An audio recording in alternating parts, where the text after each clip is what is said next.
put us on some game with the blue collar numbers. Like what really matters? What should these guys be paying attention to?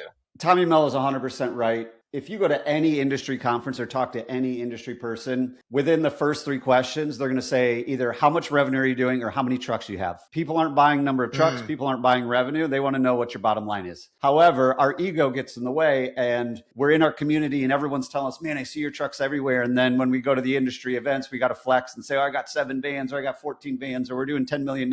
But no one really tells you what you're actually taking home. And if you want to sell your business, obviously that's a big part of it. Is if you think about it, somebody that doesn't know anything about your business, they want to buy a predictable stream of cash flow. What makes that stream of cash flow predictable? One, it's the numbers are right. So most businesses, when we start working them, their numbers are atrocious. Their books are a mess. They're set up very poorly. And that usually just stems because when you start a business, you're like, oh, we got to do taxes. Well, I need a bookkeeper. Well, let's find someone either really cheap or let's hire my neighbor or let's go to a Chamber of Commerce event and find someone to be a bookkeeper. And that person stays with you way too long. So the data's got to be accurate. Then we've actually got to make money. So we got to have a good, strong gross profit. We can get into that. We got to have a good, strong EBITDA or net profit. But another thing that people overlook is the business has to run without the owner. Because when someone buys a business, they want to know, if I buy this and take it from Andrew and Andrew's no longer here, will that cash continue to come in?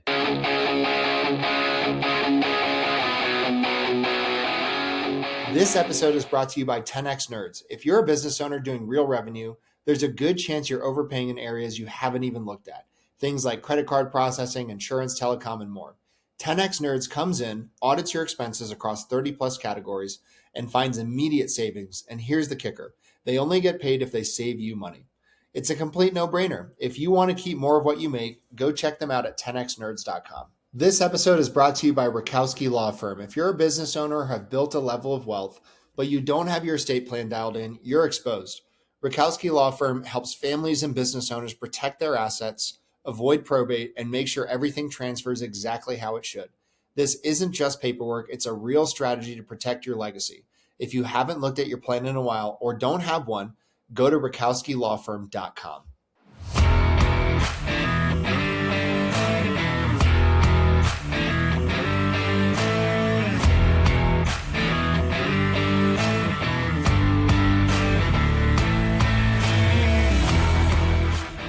What's up, everybody? Welcome back to another episode of the Builder's Bible. I'm joined by Paul Maskill. Did I say that right? Paul Maskill? You did, Andrew. Great job.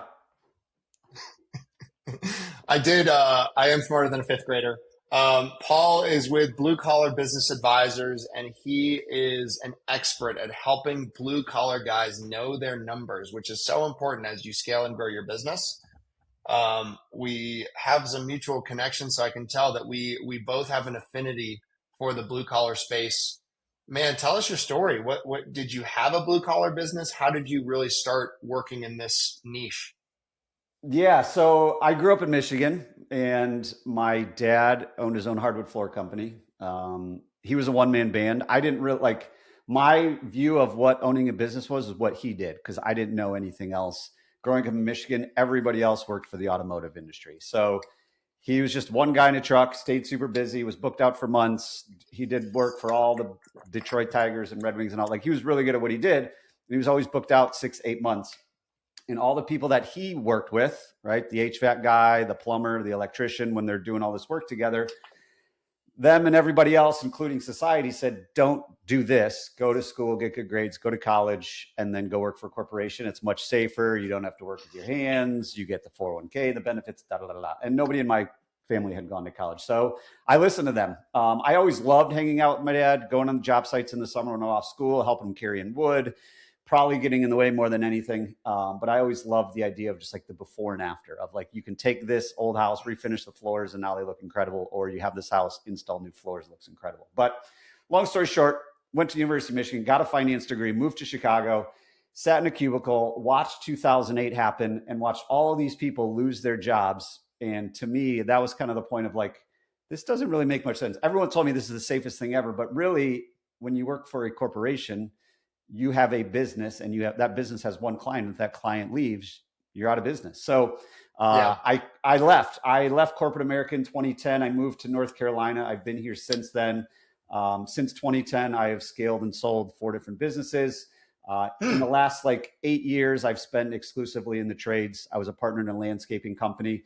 That was more like a phantom equity, help them scale type of deal. And then from there, I bought into an electrical company. So I was a 50-50 partner in a residential service electrical company for 3 years. My partner was the electrician. I was the operations numbers guy.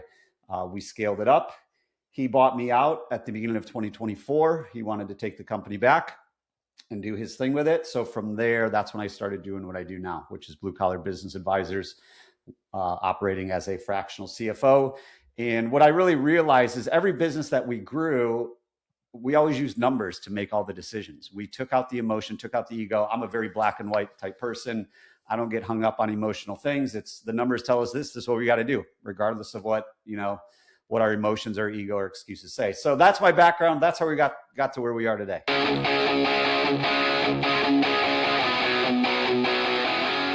This episode is brought to you by my friend Silas Lagoy over at ForgeMark Wealth. If you're a high-income business owner or professional and feel like you're getting crushed by taxes, you're not alone. And more importantly, you're not stuck. ForgeMark Wealth specializes in advanced legal tax strategies and wealth planning designed to help you keep more of what you make, grow it efficiently, and actually build long-term freedom, not just income. If you're making serious money but don't have a real strategy behind it yet, I highly recommend connecting with Silas and his team. What's up, everybody? This episode is sponsored by ExitWise. If you're a business owner thinking about selling your company, whether that's now or years down the road, you need to know what your business is actually worth and how to maximize that exit. That's exactly what ExitWise does. They help you prepare, position, and ultimately sell your business by assembling a world-class team of M&A experts around you, guiding you from valuation all the way through closing. If you want to know what your business is really worth and how to increase that number before you sell, go check out exitwise.com and get ahead of it. Put us on some game. I know you're going to know some things that blue collar guys need to pay attention to. Paul, I office with an M&A advisory firm, so I hear it almost every day, like what matters in order to sell. Your business isn't often worth as much as you think, right?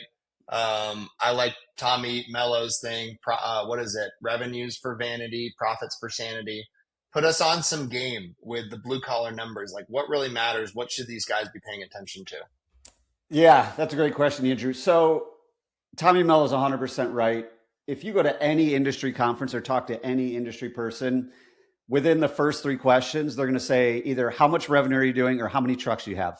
People aren't buying number of trucks. People aren't buying revenue. They want to know what your bottom line is.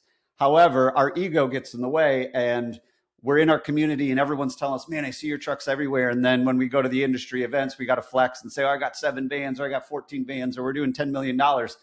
But no one really tells you what you're actually taking home. And if you want to sell your business, obviously that's a big part of it is, if you think about it, somebody that doesn't know anything about your business, they want to buy a predictable stream of cash flow. What makes that stream of cash flow predictable?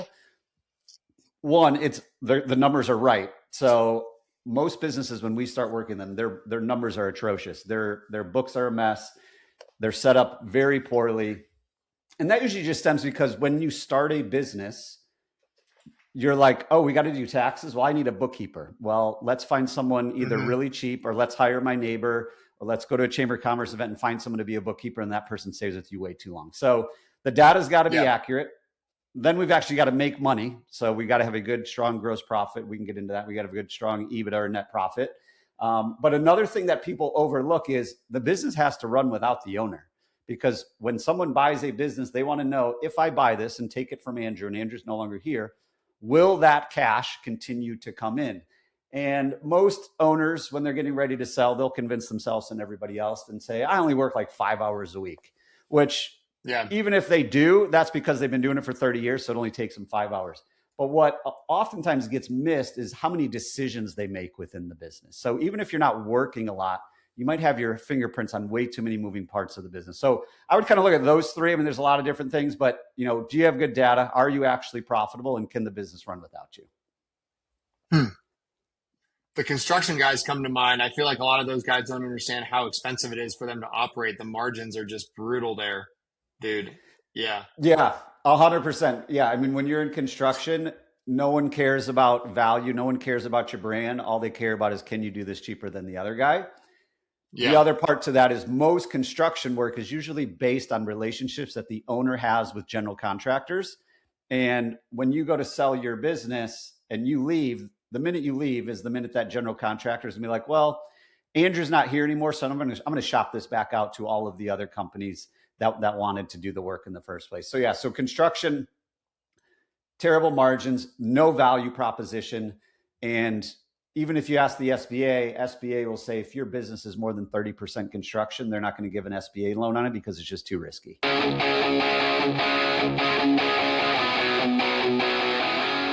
This episode is brought to you by Blue Collar Business Advisors. If you're running an HVAC, plumbing, electrical, or landscaping, or any other type of home service business and wondering where all the money is going despite growing your revenue, you need to talk to Paul Maskill. Paul has scaled and sold multiple blue-collar businesses and now helps business owners improve cash flow, profitability, and financial clarity through outsourced CFO services. His clients gain a better understanding of their numbers, build predictable profits, and create a business that supports the life they actually want. One of the things I appreciate most about Paul is he's not just a finance guy. He's been in the trenches as an owner. He understands the challenges of running blue-collar businesses because he's done it himself. If you're doing a few $1 million a year in revenue and want to stop guessing at your numbers and start building real wealth, head over to bluecollaradvisors.com. That's thebluecollaradvisors.com and schedule a discovery call with Paul and his team. Blue Collar Business Advisors, helping blue-collar business owners build financially healthy companies and achieve permanent profitability. This episode is brought to you by Corberry Digital. If you own an HVAC, plumbing, electrical, roofing, or home service business and you're tired of wondering where your next lead is coming from, you need to check out Corberry Digital. Corberry specializes exclusively in helping home service companies dominate their local markets through SEO, Google Ads, local service ads, websites, content marketing, and lead generation systems that actually produce a measurable ROI. Their team doesn't just focus on clicks and impressions. They help contractors lower customer acquisition costs, increase qualified leads, and build a marketing engine that scales. What I like about Corberry is they understand the blue collar space. They aren't trying to be everything to everyone. Their entire focus is helping trades businesses win in their backyard and generate more profitable jobs. If you're looking to grow your business, improve your online visibility, and build a marketing system that works, visit Corberry.com and schedule a strategy session with their team. That's Corberry.com. Tell them you heard about them on the podcast. Do you notice a trend in terms of what types of niches? Like, are you doing more with HVAC guys or electrical? Is there any sort of trend in terms of who normally comes to you or that you see you move the needle the most? Yeah, I would say, so who moves the needle the most or who we can move the needle the most for is usually like the main three: plumbing, electrical, HVAC. Usually the electrical is with something else because you can only get to so much revenue being electrical only. That's just the nature of it. And I own an electrical company and I love it. I love the trade. But just with the nature of it, a panel only needs to be replaced every 40 years. HVAC systems a lot sooner than that. Garage doors, obviously Tommy Mello has made garage doors a lot more streamlined, but I work really well with garage door companies because they operate very similarly. You have the service side, you have the maintenance side, you have the install side, and you have like the emergency need too. If you can't get out of your garage and it's time to go to work, that's an emergency, right? So those are kind of like the top four. I also do work well with like the smaller construction guys, like the window and door guys, the people that are doing small remodels or decks or fences and stuff like that. I stay away from general contractors just because, one, what we talked about, it's hard to get them to change the way they do things. They're always chasing the next revenue because it's this vicious cycle. So that's a tough place to play. And the other part is most bookkeepers and accountants do not know how to do construction accounting and work in progress and all that kind of stuff. Yeah. Talk to me about a fun transformation. You maybe a client you've worked with or somebody that you've just kind of seen a success story that kind of saw a turnaround. You don't have to mention any names, but I'd love to just hear about it. Yeah. So 2025, our average client increased their bottom line by about $360,000. So from 2024 without growing revenue. So that was exciting. But one that comes to mind is a garage door company that I worked with we started working together end of 24. Right now we're recording this is almost June 26. So we worked together for about 18 months. When he came to me, his EBITDA was right around $100,000, to be honest, doing, I think, about $5 million in revenue. And over the course of time in 2025, we got their EBITDA up to just over $1 million. Revenue was around 7 million. And then they just They just exited at a 7 multiple to private equity. So ironically, when he came to me, he said, I want to sell this business in 2 to 3 years for $5 to $8 million. And then he got the offer that he was looking for less than 2 years later. So he was pretty excited about it. So I would say top of mind, that's kind of the biggest win right now. I love that. What's going really well in your business, Paul, and what are some challenges that you guys are facing? Yeah, that's a great question. So what's going really well? I would say our existing clients are getting really good results. They really, once we simplify numbers, they really start to understand how important it is, why we need to have a scoreboard, why we're going to let the numbers dictate, and the numbers show for it. I think that the most difficult thing for me, I've always ran B2C businesses, electrical, landscaping. My wife and I owned a gym. My first business, we were running after school golf programs for elementary kids and summer camps and stuff like that. So those have all been B2C. This is my first B2B venture. And just like the marketing is obviously totally different. You're doing a lot more business development. And like we were talking even before the show, more, you got to get those appointments versus B2C. It's more, building the brand within the community, being a part of the community, having a marketing strategy, having it's just, to me, that was the biggest hurdle to overcome. And I'm a numbers guy, and I like to know if I do X, Y is going to be the result. And when you're doing business development in the B2B world, you could do the same thing every day, and some results are great. Some other weeks, months, it's like, why isn't it working like it was before? Yeah. We're about to fix that, though, after this podcast. We're about to figure it sure out. So that's why we got introduced. I love that. Let's talk about AI for a second. Obviously, there's a lot of agentics. It's interesting because I'm a financial advisor by trade, so I still have my securities license. I've seen Chat has come out with something that's supposed to disrupt personal finance dashboards, right? I've seen Claude, you can automate your bookkeeping. I'm curious to hear how you're leveraging it and where do you feel like contractors should be using it, especially in the numbers? Yeah. So, I mean, obviously AI, I'm a big fan of Claude, at least right now as a recording. Claude seems superior to ChatGPT. They will give you it'll analyze data very well, right? If you give it to them and as you give it more and more context, it'll provide you a very good breakdown of, hey, what's going on? Hey, this is up, this is down, need to focus on this. And similarly, I use Fathom to record all of our client calls. So it's nice to have like a database and I can go in there and ask Fathom, like, hey, what did we talk about last month when we were talking about gross profit, right? And it gives you the action items and all that stuff. So I think all that's super cool. Where I caution people is I equate it to kind of the weight loss gym world in the United States. Everybody in the United States knows exactly what they need to do to not be overweight. Right? Like we know exactly what we should be eating. We know exactly what we should be doing. We got to move. We got to eat, we got to eat protein. We got to eat vegetables. We got to eat produce. We got to do all these things, but most people don't do it. And what I've had to learn, even being a CFO, is the data is great, but where the difference is we actually got to get people to change the way they've done things historically. So like a personal trainer, same thing, right? I can go to the gym and do the exact same thing the personal trainer would tell me, but we don't have that accountability and we don't have all the other things that come with it. So part of what we do is the CFO work. We dig into the numbers and figure out exactly what we need to do. AI is great for that. But then the human standpoint is I actually have to get them to change the way they've done things historically, as long as they want to get different results than they've gotten historically. Yeah.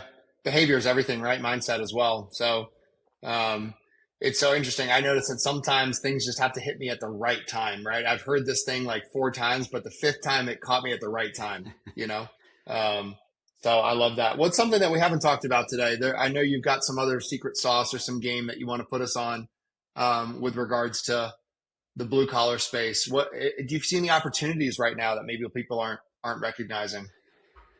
Yeah, I mean, I think there's definitely opportunities because even as a consumer, like there's still plenty of companies not running businesses very well, right? Like to me, you go back to the basic blocking and tackling. I go back to like how was my dad successful? Literally, it's the basics, and that's why I kind of fell in love with the trades 8 or 9 years ago to begin with. Is like I saw so much opportunity because if we just answer the phone and then we set an appointment and then we show up at that appointment and maybe we call to confirm before that appointment. And then, back in the day, it was like, hey, I'll get you the estimate by this date. or let me go write it up, right? Like we do all these, we basically tell the customer what we're going to do, and then we actually do it, and they're blown away because so many people don't do it. So to me, I see too many contractors falling in love with the next bright, shiny object when their basic fundamentals are still broken. And if you look at how your business operates today, and you took a non-biased, third-party, non-emotional tie to it, I'm sure there's like 5 things that you could do better that doesn't really cost any money. It probably just has to do with you having a conversation with somebody saying, hey, we need to get better at answering the phone, or hey, we need to get better at dispatching, or we need to get better at following up before we, like, when we can do all those things before our technician comes in the door, our technician's going to be more successful. And then what do we do after? There's so many companies, once we get the money, we move on to the next one. It's like, you worked so hard and paid so much money to get that customer. Let's do something to not only keep them in our pipeline, but then get them to talk to other people about us and get them to refer us. And, you know, if you look at the home service space, 60 to 70% of people still go out to their friends, family, or neighbors to ask for a recommendation before they go to Google. Unless it's an emergency. If there's water pouring into your basement, you're not going to call up your neighbor and say, who'd you use? You're just going to go find an LSA and call it. But so many people still just go by word of mouth. And and I'm a big Dan Antonelli fan because it works and it makes sense. And our company, we had rebranded with Kick Charge when we had it originally. People are going to remember you. And when your neighbor says, hey, who was that electrician you used? Or hey, who was that plumber you used? They're like, oh, here's their information. Now they might go do their own due diligence, look them up on Google and see, oh, they've got 800 reviews, must be a great company. Paul recommended them. I'm going to call them.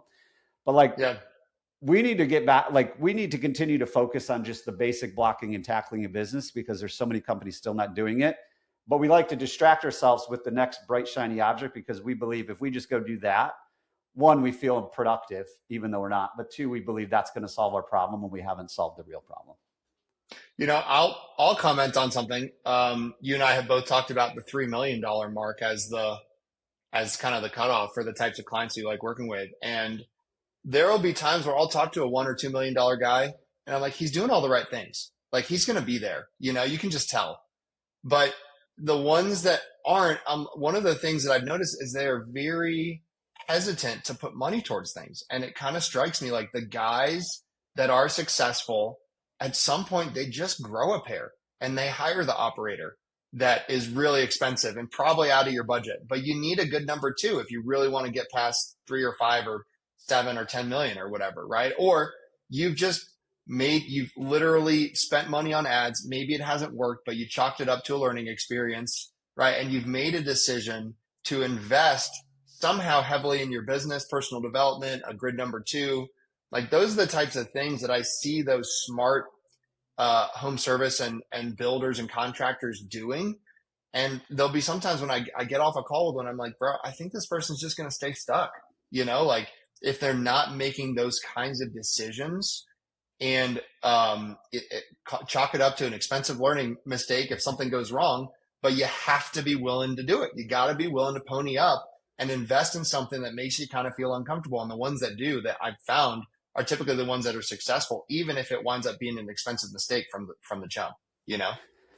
Yeah. And growth costs money, right? Growth eats cash. So you got to have the cash to do it. But then, like you said, you also have to have the pair to do it as well. Where I see a lot of people get stuck in that jump is when they first started, they were making a lot of money because it was just them. And you could go make a couple $100,000 pretty easily as a plumber, an electrician, or HVAC guy.